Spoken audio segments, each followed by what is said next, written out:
Hello everybody and welcome to Expedition Time. Today we're going to talk about a very important part of birds, their beaks. Did you know that by looking at a bird's beak, you could tell what it eats? It's like this. If I told you that I brought my fork to eat my lunch, would you guess that I'm going to eat a bowl of soup or a salad for my lunch?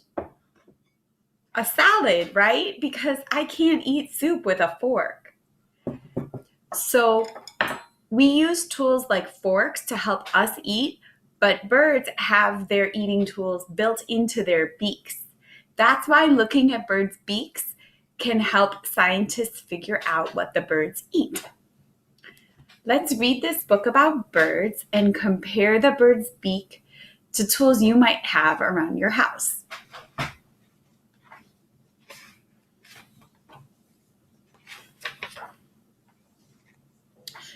White pelicans swoop and twirl in the sky.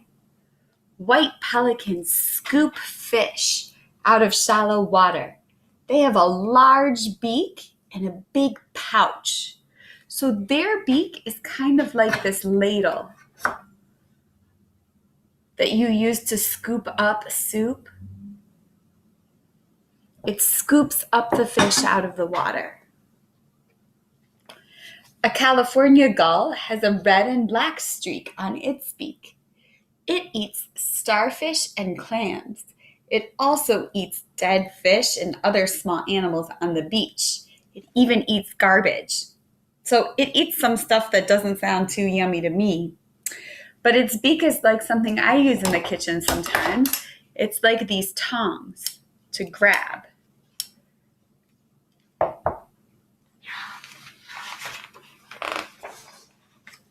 A snow goose has a wide pink bill with a black edge.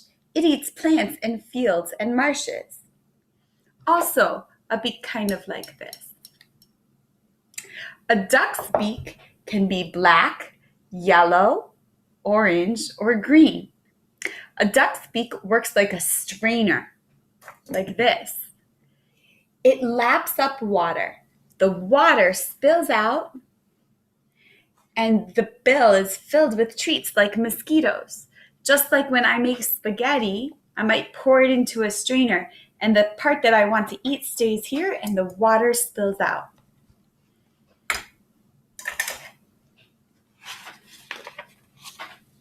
The great horned owl is a meat eater. It eats only animals that are alive.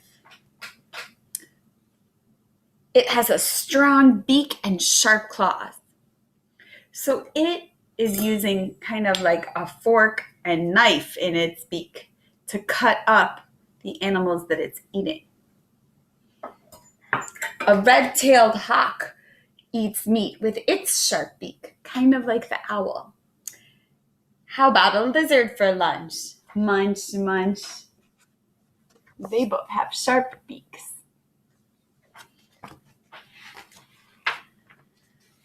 A flicker is kind of a woodpecker. It has a long, sharp beak. It is strong enough to peck a hole in a tree, kind of like we might use a hammer and a nail to hit a lot of times, hit the nail into the tree to make a hole. It eats ants that are inside the hole in the tree. They stick to the sticky streak on its tongue. A hummingbird has a beak like a straw. I don't have a straw here, but remember you could just suck up juice in a straw? It uses its beak to sip sweet treats that are deep inside of flowers. It drinks the nectar from the flowers with its beak like a straw.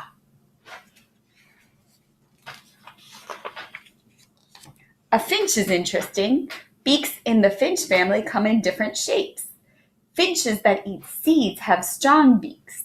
Some can even eat cherry seeds. So these finches have beaks that crush, like in this press. If I put something in there inside and I press down hard, it crushes it. That's what the birds who eat seeds have beaks like. It crushes the seed so that the yummy part pops out.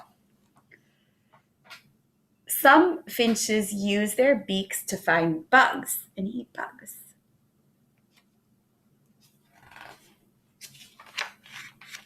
Look at the beaks on these perching birds. Can you tell what they eat? Cedar waxwings eat berries. Wrens eat spiders. Red-winged blackbirds eat insects and seeds. Cardinals eat seeds. So some of these birds are picking up small things to eat, just like we pick up things with chopsticks when we want to eat.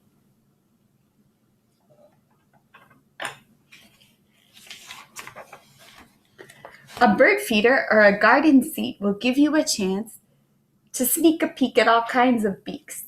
Keep track of the birds you see. So you can look for birds outside.